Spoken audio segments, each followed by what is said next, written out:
Wayne Spooney here for the First to the Floor podcast. I am rolling solo insofar as the other First to the Floor members of the team. The Aussies are not here. They're both busy. So, we went to the bullpen. We went to our guy. I got Dan Greenberg, a.k.a. Barstool Greeny, with Yeah, me. What's up, Greeny? How you doing, buddy? doing well. I can't do an Australian accent, so we may, unless you can, we may be out of luck for You this episode. you get a couple of beers in me, and I'll try to put it on. When Ben and I were at the finals, at one point, I was talking an Australian accent for far too long. So, Which is but sad because I was going to talk about how much I love watching the Olympic broadcast with the dude who I'm pretty sure is from Australia. yeah. I think we need more Australian accents in our lives. Hell yeah, man. It's certainly enriched my life talking to two Aussies. And I occasionally use the phrase mate, like, hey, me and my mates, like, wait a second. This is Yeah. weird. But all right, before we jump in, we're obviously going to talk about Team USA, maybe hit the other games, the other quarterfinal games, and then maybe a quick look at the semifinal games. But please like and subscribe. Obviously, the playback, I'm not sure what Jake's doing for the playback, but I'm sure he'll be tweeting about what his plans are if he can get it going, and he'll be posting in the Discord. Check out my Summer League Diaries. Greeny is featured in part 2 of the Summer League Right Diaries. on. Yeah, including the picture we all took. Nice. And if you like this show, check out How About Them Celtics and Celtics Lab, also on CLNS. So Team USA wins 122-87, kind of one going away. It got a little close here, like close to 10 here or there, but Jayson Tatum, 20 minutes, 1 of 5 shooting, no threes, passing up open threes at times. 5 points, 3 rebounds.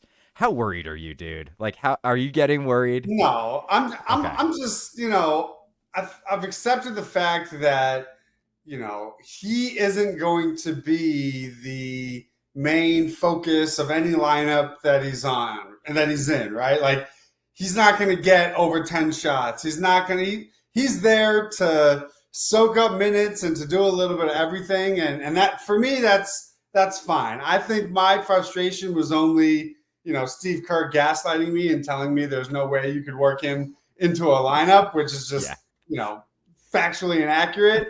So for me, with all these guys, I just want to see them play because I enjoy watching them on the court, and I need them to stay healthy. Anything they do or don't do is gravy. I think we're all assuming they're going to end up, winning the gold medal, which is, that's just a resume booster that allows me to talk more shit. I don't really, there's when like LeBron and KD are leading the team and they average like 10 and 13 points a game, no one's going to be going crazy. And I also wouldn't even look into much to what this means for the regular season because his role is going to be wildly different on the Celtics as it is here.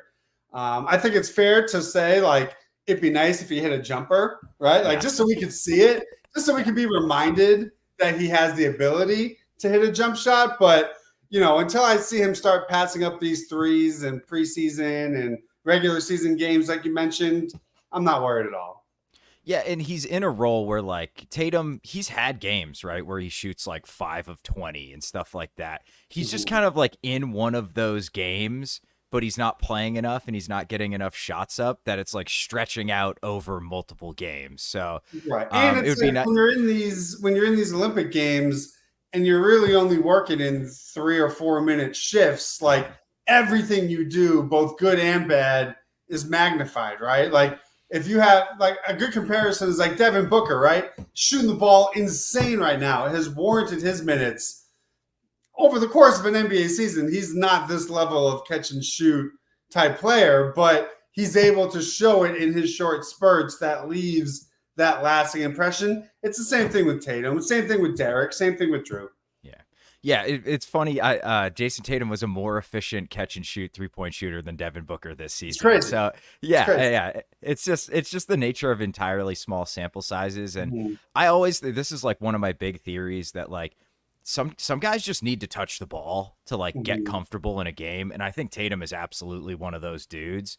At least like when he's in a shooting rut, he almost needs to like shoot himself out of it, and he's just not going to get an opportunity to do that.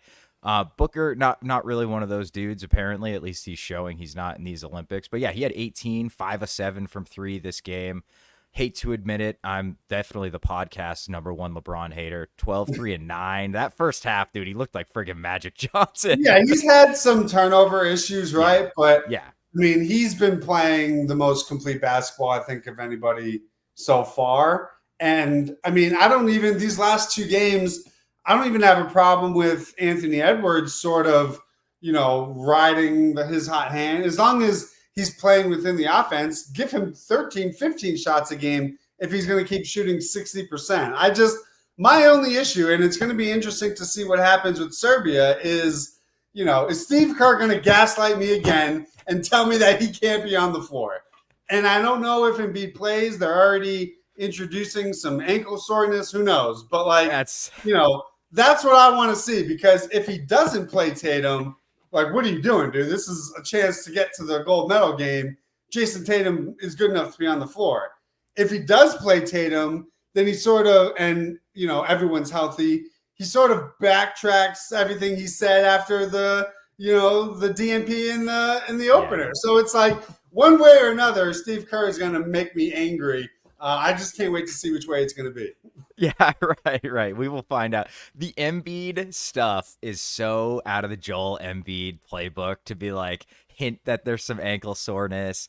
A game against Jokic is coming up. I wonder if he won't play. But this is the funny thing is, this is kind of the one matchup we really need him for, because this in France, and he definitely had his issues in the group stage. I mean, Jokic, he ate him for lunch, right? Yep. Defensively. But having said that, I think Embiid looked the best he's looked all Olympics in this last game. So it's like, maybe now, if he has a little bit more confidence, he's seen the ball go in, maybe that helps him. But if he dodges it, he's going to get, the internet's going to be a crazy place for him. If again, he's dodging Jokic in a big game, it's just, you can't do that. You got to suit up and play if you're healthy. Gotta play. And even if it's like a little soreness, man, you gotta at least get out there and show your face, I feel like. Having said that, though, if Drew Holiday is experiencing any ankle soreness, I would kindly appreciate him to sit everything out and not play again. So first flight back to Boston. Yeah, first flight back to Boston. Speaking of Drew and Derek, kind of maybe their quietest game so far of the Olympics, but which is still they were still great, honestly, doing all the stuff they do. Drew 9-3. Extremely solid on both ends. Derek 5-4-4, only 2 of 6 shooting, but if that's 3 of 6, he's shooting 50%. We haven't heard from you. We've been kind of gushing about the 2 Celtics guards. I know you have been on Twitter as well, but how have you felt this game? Less so, but more Olympics Drew, Olympics Derek generally. It just warms my heart that all these people are now wait, Derek White's good? And it's yeah, man. What do you think we've been saying?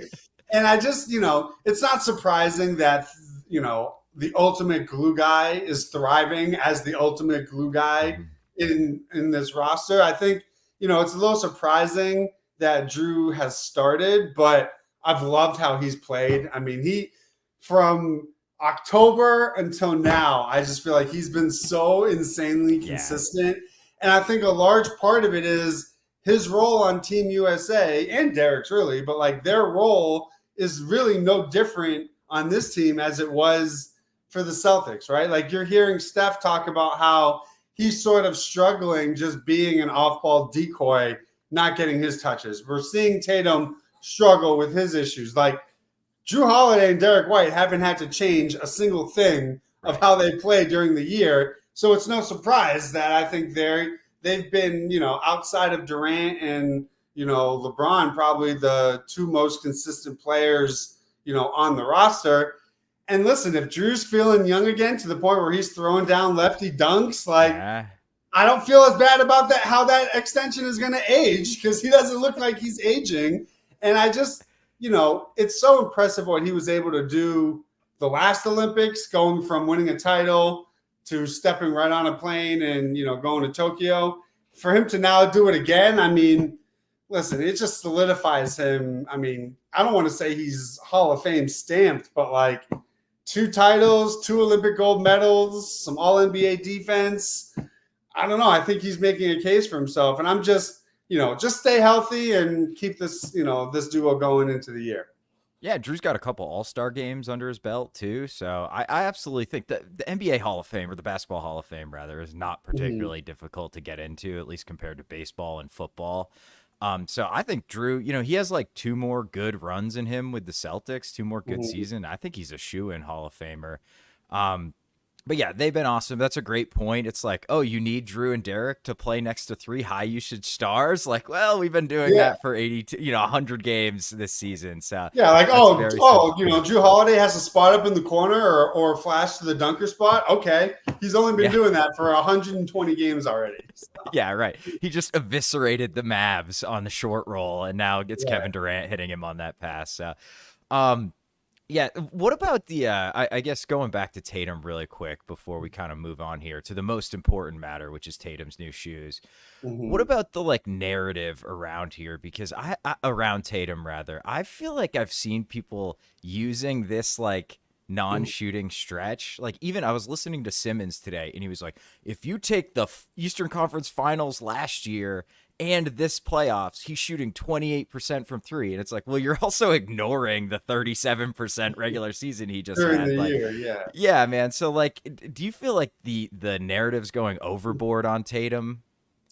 Well, I think there's two groups of this narrative, right? There's all the very upset and very hurt fans that weren't able to do anything during the season. They're upset that Tatum and they all won the title, so they're using this as to get all that out of their system. Those people you don't have to pay any attention to, in my opinion. That's just their coping mechanism for them not being able to accept their new basketball reality. The Yeah. other side, like the Simmons in them, I think there's some merit to it because the production is the production, right? Like if Tatum was shooting 55% from three, none of us would be saying, "Oh, this is a small sample size. You're cherry picking." Like Right. like shooting under 30%. Yes, it worked out for them this year. That is not exactly a world I want to be living in moving No. forward, right? Because their path will be different moving forward. There'll be different situations where maybe someone other than KP is hurt, and I just think as long as he mentally doesn't create the yips, right? Like if he still shoots with confidence, I don't care about make or miss. I care about his decision making. If he's the Celtics are at their best when he remains a threat that opposing defenses have to worry about as a shooter.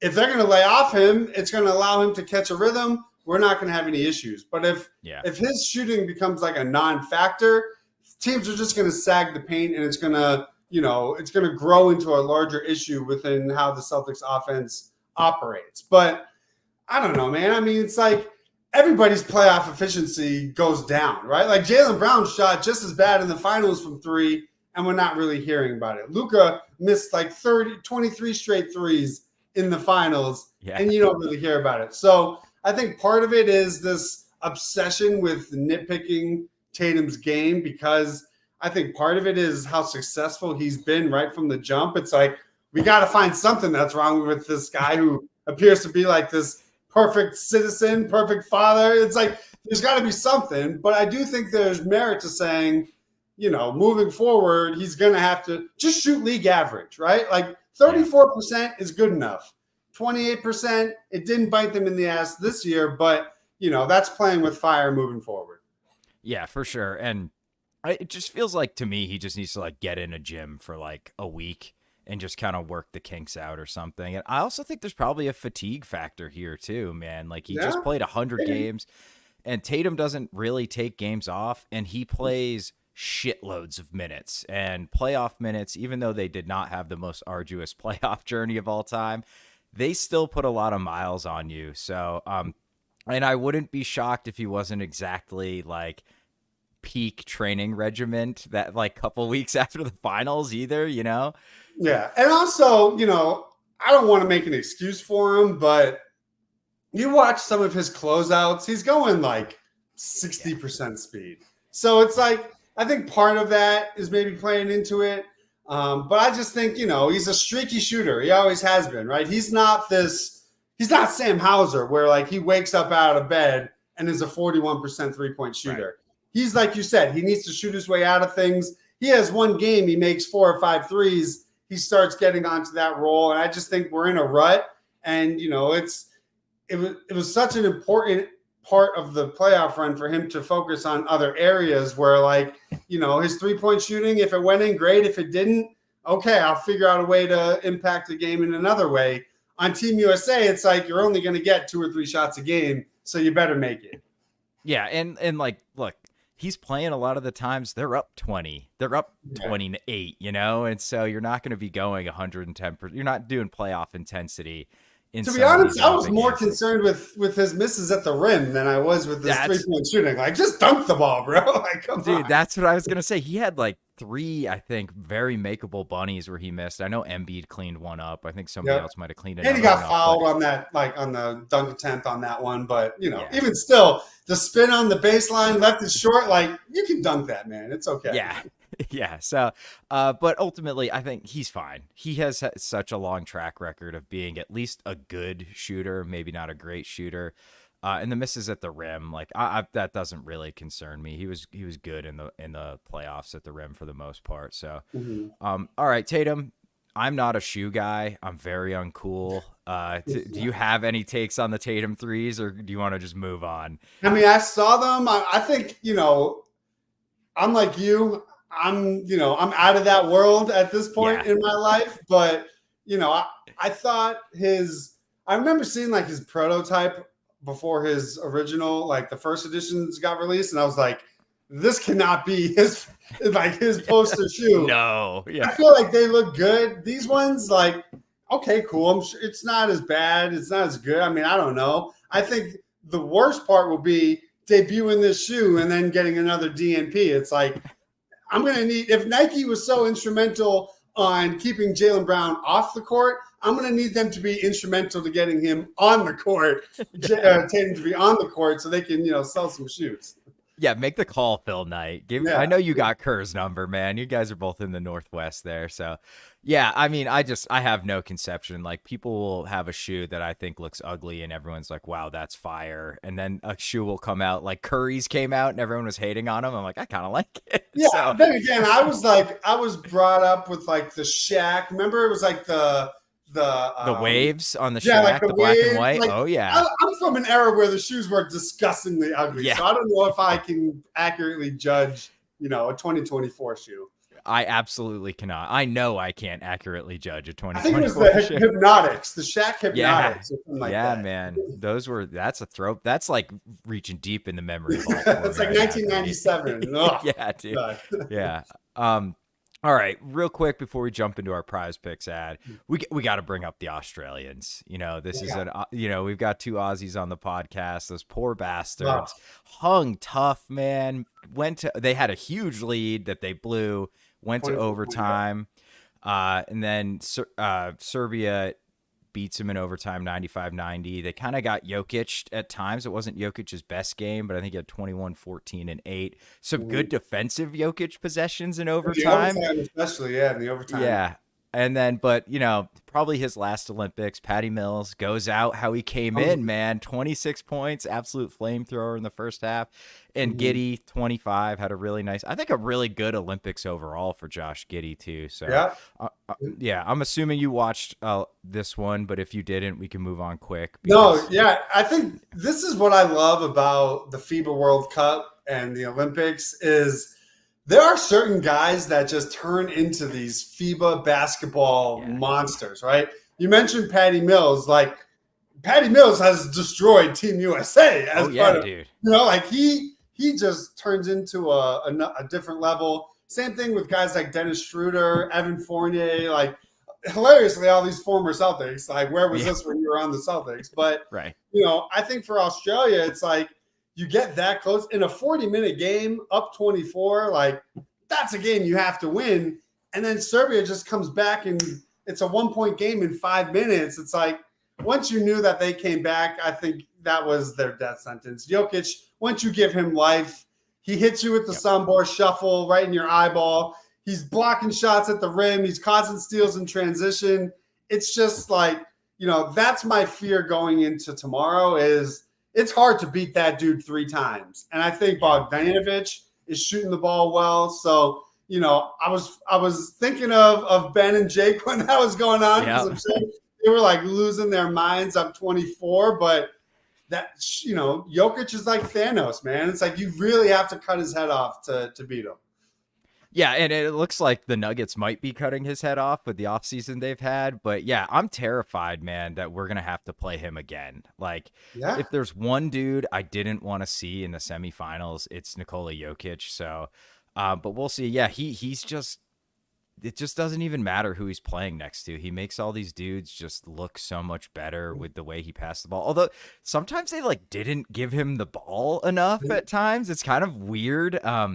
I can't remember that one dude's name, but he was letting it fly, and Jokic was like, "Give me the fucking ball, dude." But I will say, at the time, I thought, the Bulls, it was a disaster trade for them, flipping Caruso, not even getting a pick back from the Thunder. Josh Giddey, I felt like, played himself out of the rotation in the playoffs this year. If this is the Josh Giddey that the Bulls are going to get, I think as a Bulls fan, you're like over the moon at what you just brought in, given that, Lonzo's probably on the way out there and you need that playmaking point guard. I think if his shooting is going to end up being real, that's going to really help him, because, he was virtually unplayable for the Thunder down the stretch just because he couldn't hit a shot. So, if Olympics does translate, then Bulls fans should be excited. Yeah, I actually really liked that trade for the Bulls. I was, I think, mocked at times in our Discord for liking it. But I just how do you not even get a pick? They have 10,000 picks, and you can't even get a pick for a guy still under contract, which is bizarre. I know. And it's like, dude, Presti, come on, dude. You have, I think they literally have like 16 first-round picks or something. Well, they're going to run into the Danny Ainge problem where they're just going to have to offload these picks because they don't have roster spots for them. Yeah, I don't really know what they're going to do with them, because like I assumed this offseason some picks were going to go out the door to get a big, but they just signed Hartenstein, so obviously they didn't use any there. So we'll see what they do. But Giddey's 21. Yeah, he's a big guard. He's a 6'7", like real point guard. So I think he's an intriguing prospect.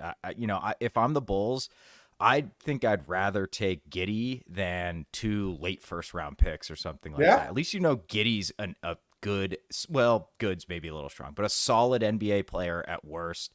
And I think he showed he's got like a real ceiling. If the issue is now though, like now you have to pay. You have to be the team that pays him now. So. Big year for him. So if he's going to have a career year, and it looks like, because sometimes this stuff translates, like Lauri Markkanen, if you remember, he went crazy in the FIBA World Cup for Finland, and then entered that year in the NBA, and it was like he turned into a $200 million player. So you never know. It kind of was like last Olympics too. Like I think it was the Olympics where no, it might have been the World Cup where Tatum was. Yeah, it was the World Cup a couple years ago where Tatum was like the second leading. Yeah, where Tatum was like the second leading scorer. That was the Olympics. That was Tokyo. Yeah, that was Tokyo. Okay, yeah. So, and then that is when he was like all-star level, and then kind of after that Olympics is really when he kind of made that jump to all NBA. So I think for some dudes they can just like roll that momentum into the next regular season. So it'll be interesting to see what Giddey does, and he's gonna have plenty of opportunity because they're gonna give his ass the ball a lot. They do not have a guard outside of Kobe White, so it's like. Right. Hopefully you can. But I felt for him because if you remember, they were down, I think, 4 points in the last 10 seconds, and he was short on that layup and then sprained his ankle. It's like, oh man, it's like insult to injury. It's like that's a tough way to to leave Paris. Yeah, that was brutal. He seemed pretty upset in the post-game interview too, which I don't blame him at all.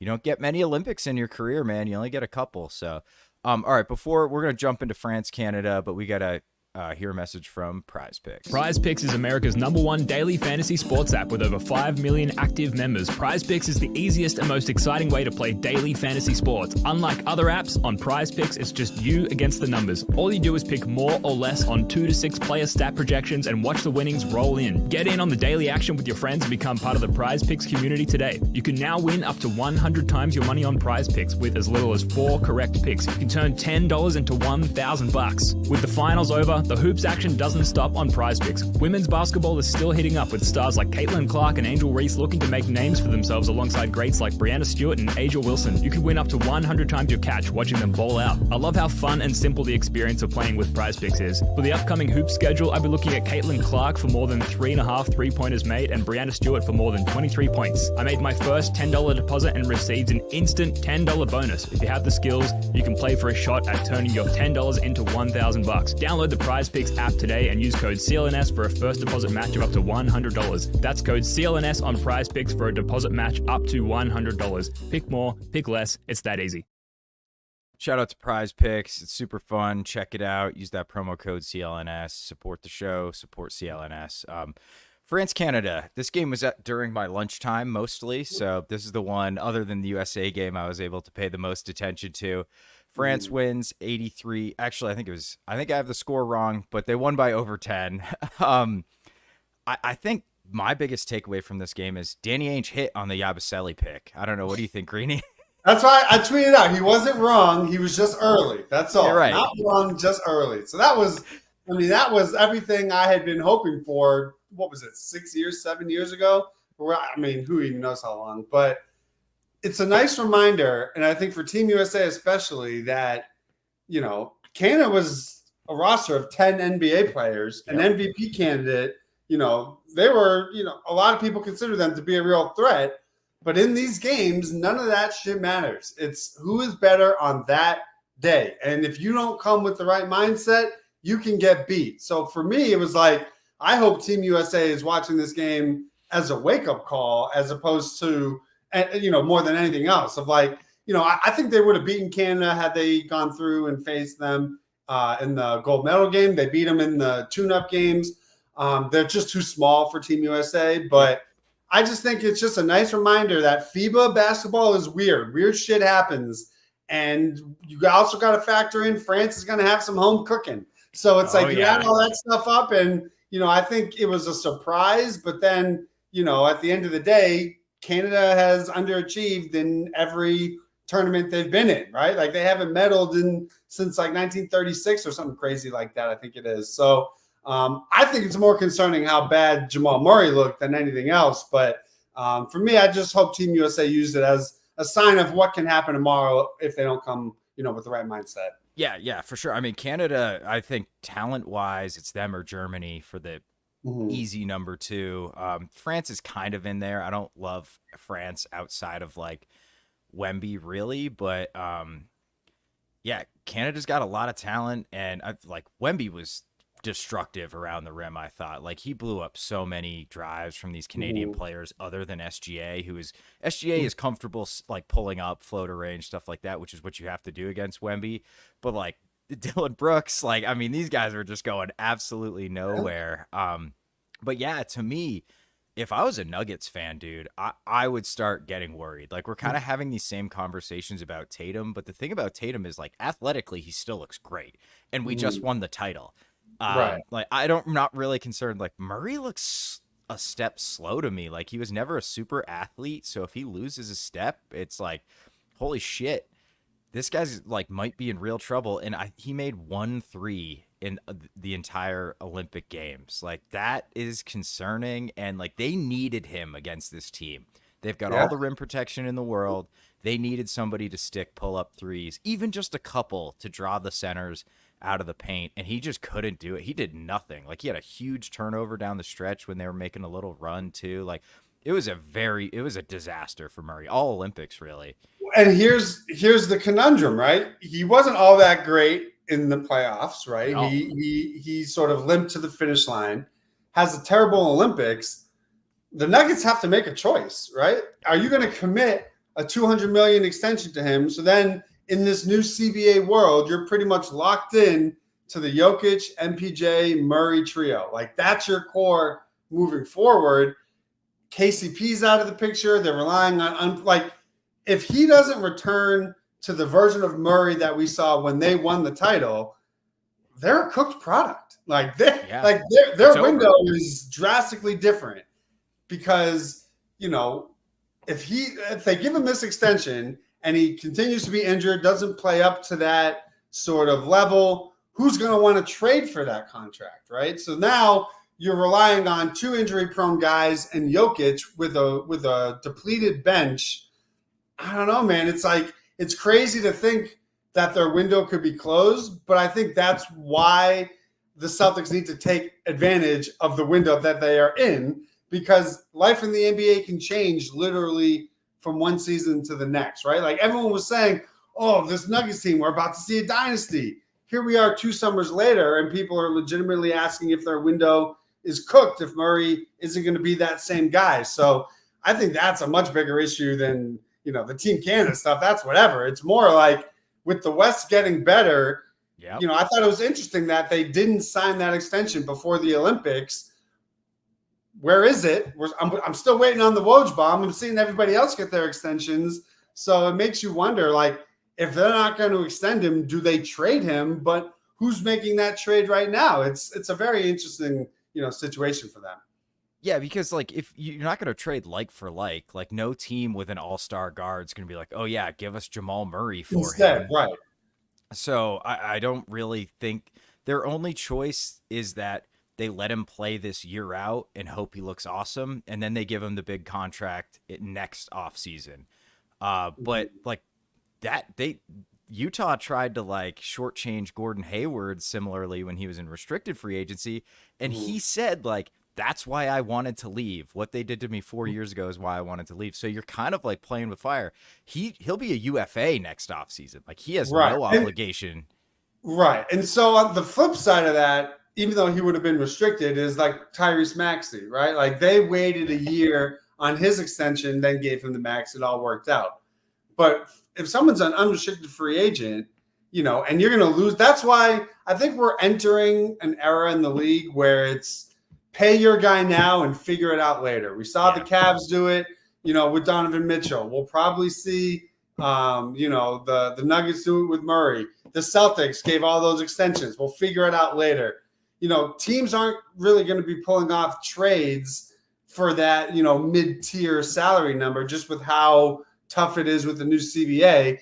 And if you're over the apron and you're losing all these exemptions, you can't afford to lose these guys in unrestricted free agency. It makes more sense to pay the luxury tax bill to keep him and figure out everything later than to mess around and hope that he stays, because the Nuggets are still going to be close to that apron with or without Jamal Murray. So it's like, it's not like they get an additional $30 million to spend if he doesn't stay there. At least I'm under the impression that's how it works. So, I think teams are going to just fork over these massive, for like the marketing deal, they just did it, right? Like he could have been an unrestricted free agent. You pay him now and you trade him later so you can protect the asset.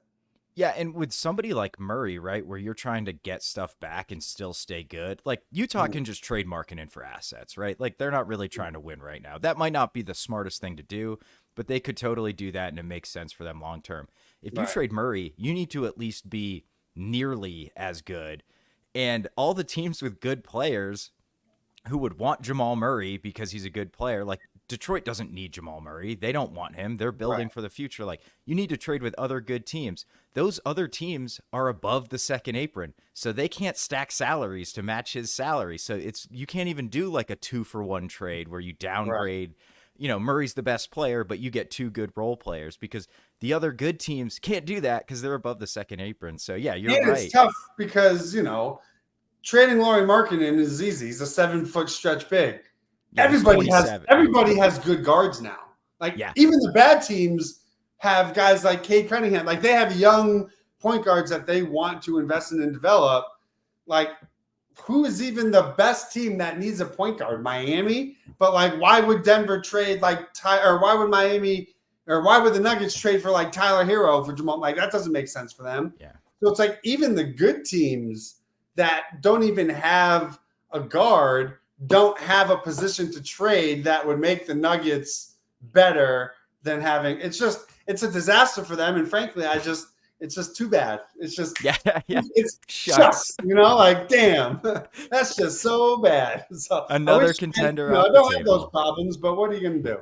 Yeah, right. We locked up our dude. So, so I think ultimately you're right. I think we probably will see an extension. I wonder if the new apron and the luxury tax getting even crazier, I wonder if we'll see some of these guys who were like 5 years ago clear dead bang max guys take like 30 million instead of, the max contract, which was like high 30s, 40s for a lot of these dudes. Just like, hey man, we just can't pay that $9 million is going to cost us $70 million in luxury tax. Like, just take 30. That's what's out there. Nobody else has cap space anyway, so they're not going to be able to offer you more. So I wonder if it's like takes kind of this second class, like the guys who are just below all-star level or have like one or two all-stars aren't like dead bang max guys anymore.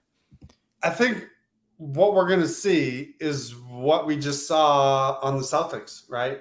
Derek White could have gone to free agency and made more money, but he signed an early extension, which was technically the max, right? Like he didn't take a pay cut. He took a pay cut, but it's not like he didn't get max money. I think that is going to be the route where they sign early for a lower number that's still a max, but don't hit free agency to where they could get that fifth year, an additional 40 million.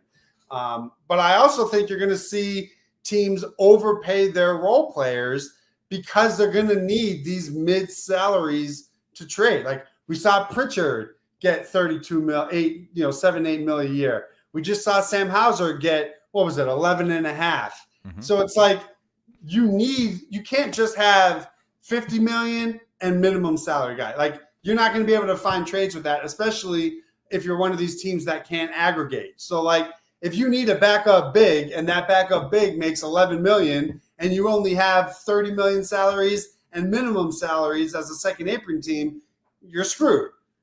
What Brad has done is, and I think it's really smart, is he sprinkled out minimum, like Jaden Springer doesn't play and makes $4 million a year. That's valuable because there could be a guy who gets injured and you need his replacement makes $3 million.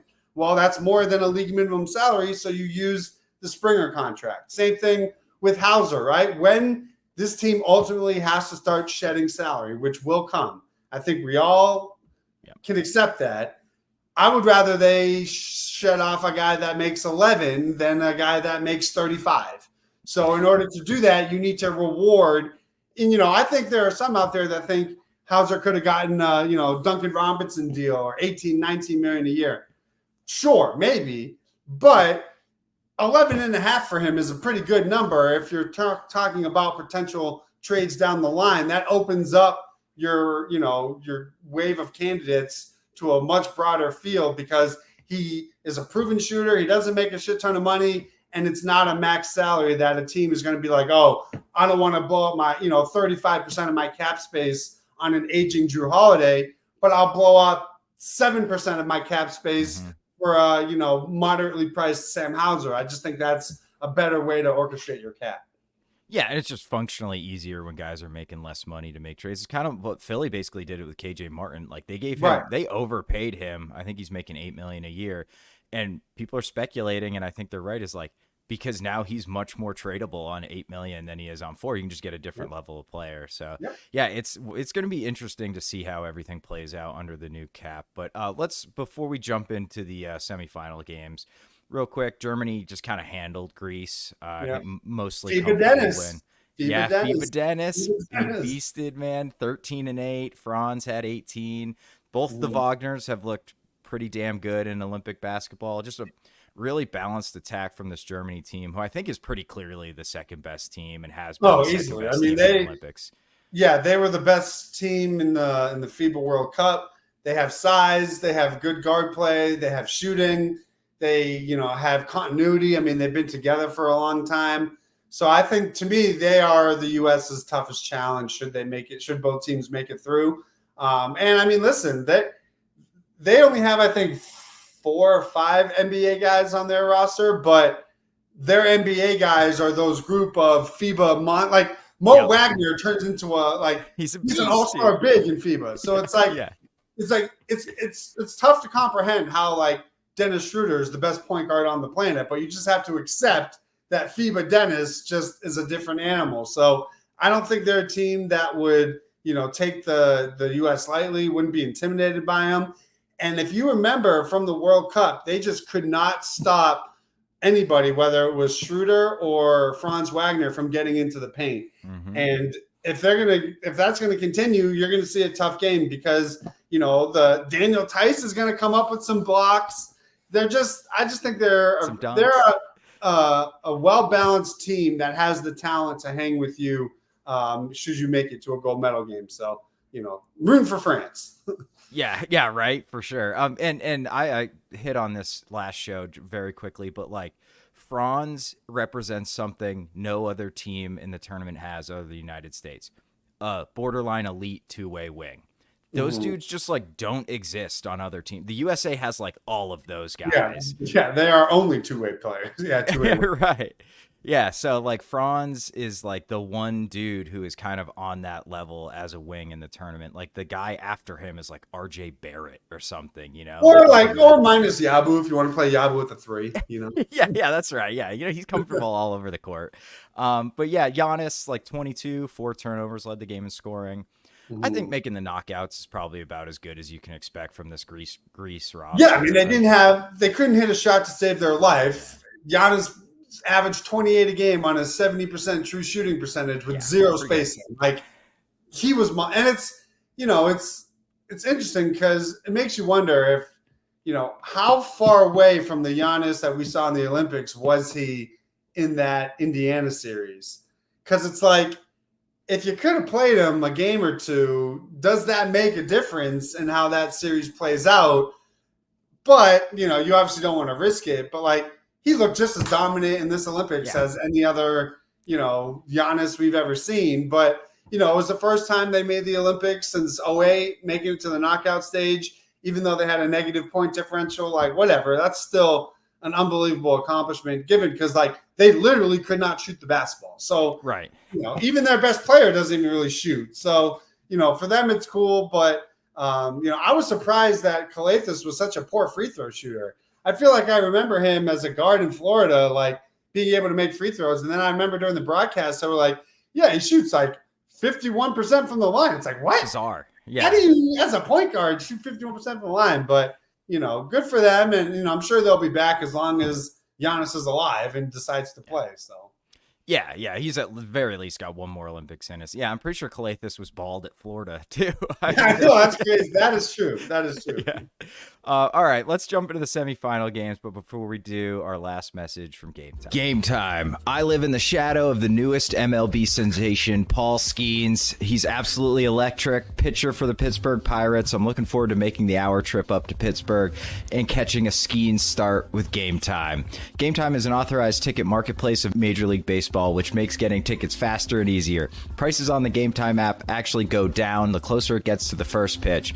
With killer last-minute deals, all-in prices, views from your seat, and their lowest price guarantee, GameTime takes the guesswork out of buying MLB tickets.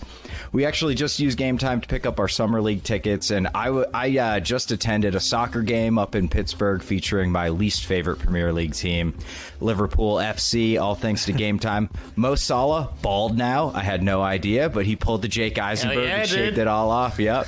GameTime, it's just super easy to navigate. You can pick up last-minute tickets. They've got flash deals where you save even more with exclusive in-app deals on select seats ahead of the game or event.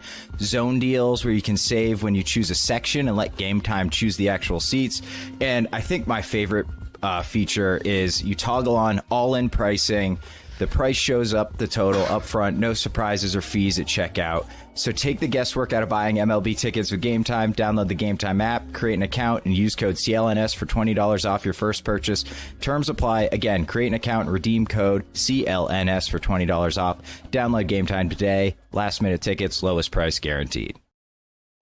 GameTime rocks. We appreciate them being our sponsor and sponsor of all CLNS. It's super easy to use, really awesome. So check it out.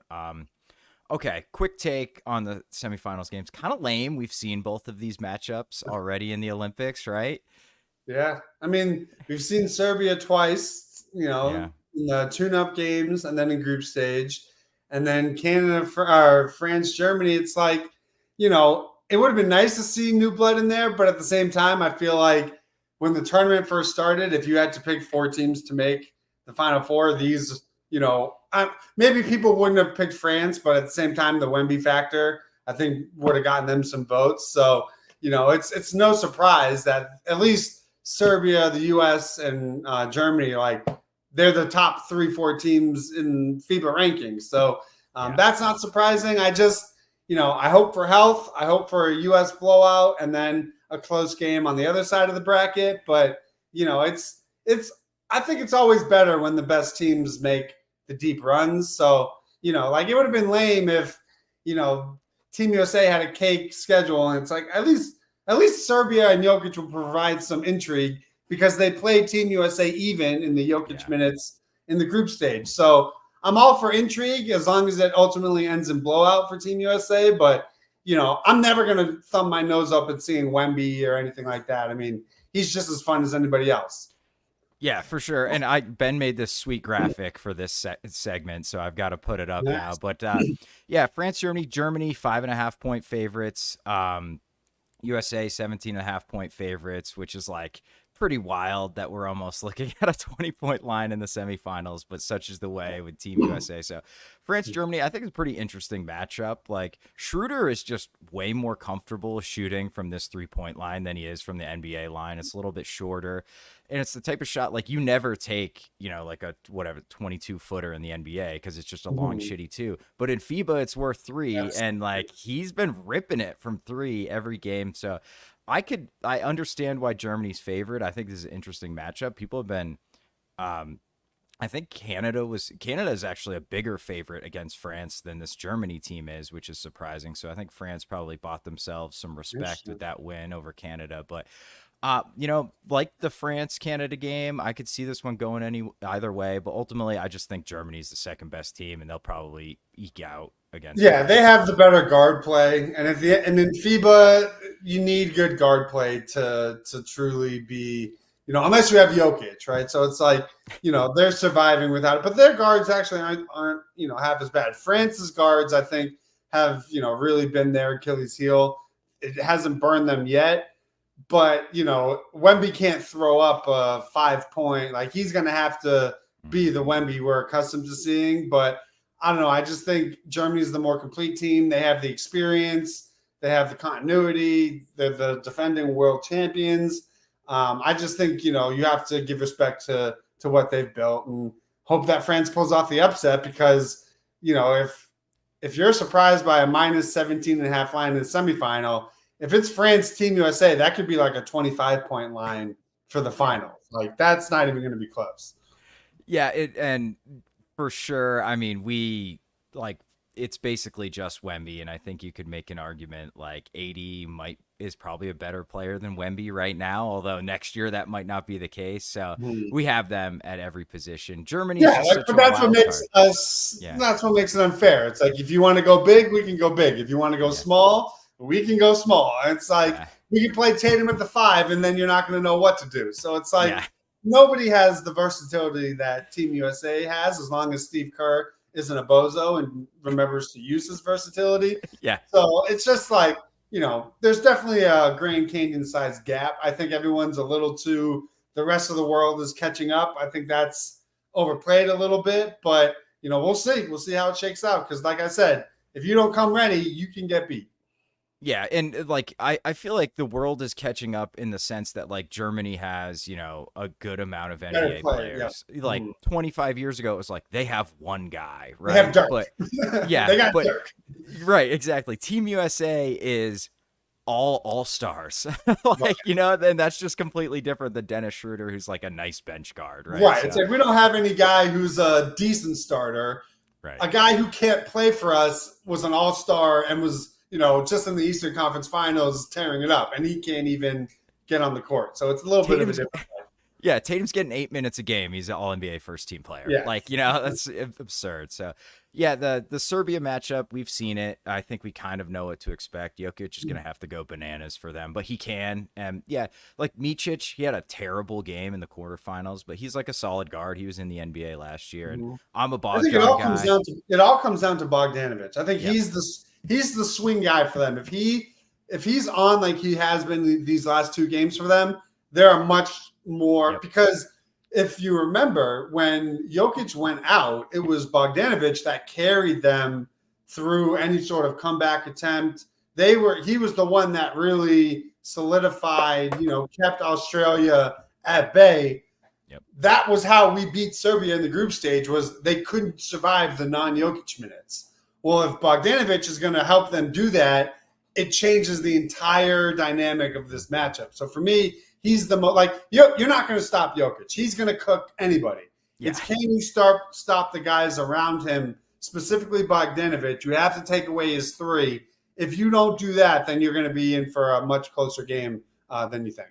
Yeah, and Bogey is one of those dudes, like when he gets hot, it immediately. Red and hot. he is like red hot, like he will take 28-foot threes off the bounce and they'll go down. And he's a shit talker extraordinaire, too. Like you're going to hear it when he gets hot. So he can change a game, man. And he's got good chemistry with Jokic. They've been playing together for a long time now at this point. So, he's the guy. Yeah, you absolutely got to shut the door on him and then just do what you can on Jokic. And so, like, talent-wise, like, obviously the USA is just way better 1 through 5, 1 through 10 than Serbia. But they're playing them, you said it earlier, like, playing Jokic for the third time. Like, he is one of those dudes who, like, figures things out against teams. Yeah. And it's not like Kerr's been going deep in the defensive playbook or anything. It's been pretty rote, like, oh, is Embiid in the game? No. Okay, then we're switching. Embiid's in the game? Okay, we're going to play drop.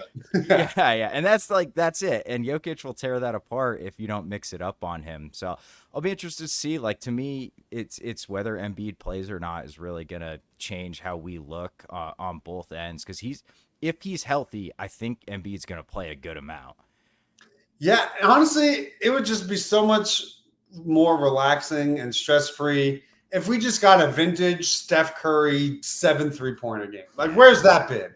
Like, he hasn't shown that at all this Olympics, right? Yeah. So I just think if I'm anticipating Serbia's going to spam. It's like trying to beat the Celtics. What do? You spam threes and you hope they turn it over. Yeah. Well, Team USA has had ball security problems, and there have been times where they've been losing the math game, and then ultimately they just, out-talent, the opposition. But if you remember, like during Puerto Rico, when Puerto Rico got off to that crazy first quarter, they were losing the basketball math. And you do that in one quarter and you give Jokic life.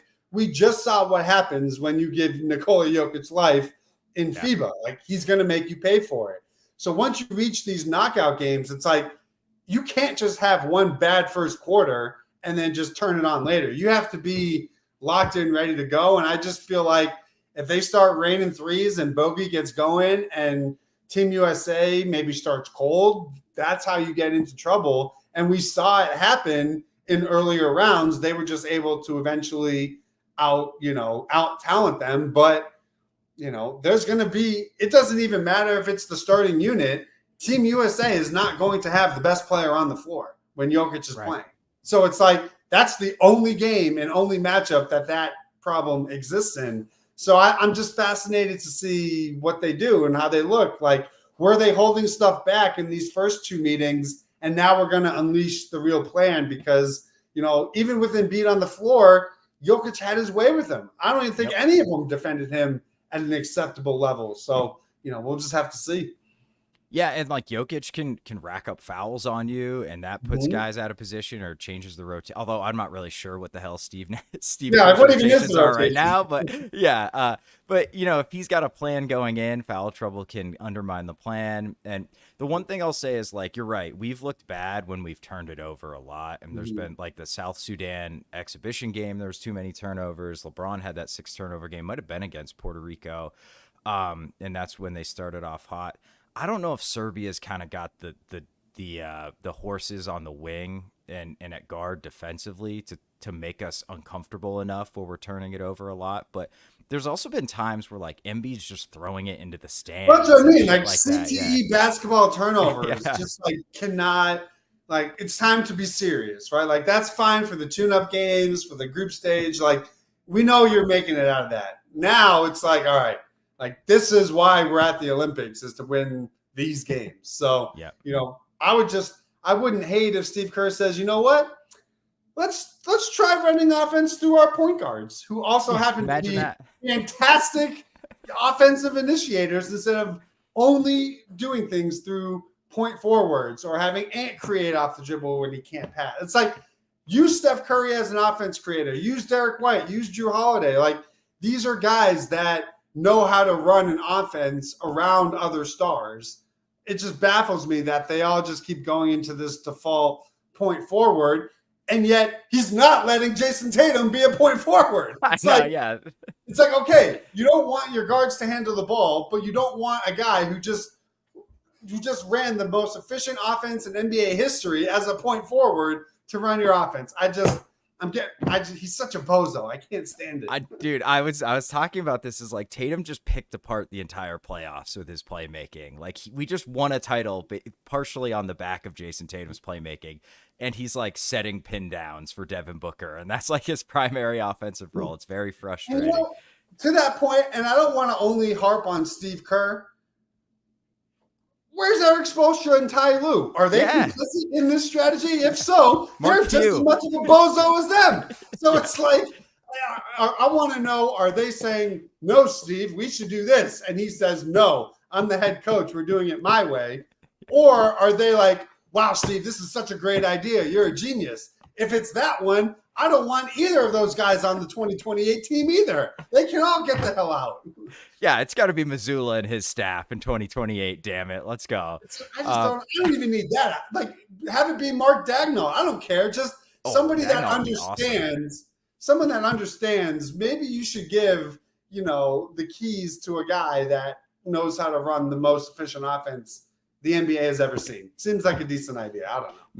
Imagine that. That'd be crazy. And he had some nice post-ups against Puerto Rico. Where the hell's that? Like, Tatum, they're hiding guards on him and shit. Like, put him in the post. But regardless, okay, real quick, Greeny, France or Germany? Who you got? No, I got Germany. Germany, U.S. is my final. Yeah, same. And do you think USA covers that 17.5? It's a big number. I don't know. Probably not. I mean, I just think. I mean, what was they didn't beat them by? Did they beat them by over 17 in their group stage? I think it was 26. Oh, it was? Oh, that's right. Yeah. That was the whole deal. Yeah. I don't. It's tough because I thought their game against Brazil was the most we've seen them look like a team that was playing to their potential, but it was also against a team that didn't even come close talent-wise. So I want to say things will be a little bit tighter in the semifinals, but having said that, they'll probably have their best game of the Olympics and win by 40. Yeah. So who knows? Yeah, I think they probably cover. I think you're right. I think this is the game where they truly start taking it seriously. And I could see a pretty big blowout here. But who the hell knows? It's Jokic. I hope so. But yeah. Dre, real quick, Anthony Edwards has been amazing. Yeah, he's been good. Devin Booker's been great. But I think we'll just leave it at that, Greeny. Where can the people find you? Barstool Sports every day on Twitter at Stool Greeny. I'm just in my summer of glory, just triggering all these opposing fan bases. It's fantastic. It's no better way I would want to spend my summer. So if you want to join in on that fun, it's there every day. Hell yeah, man. Follow Greeny, follow us, like, subscribe. Spoonie, Greeny, we are out. Peace.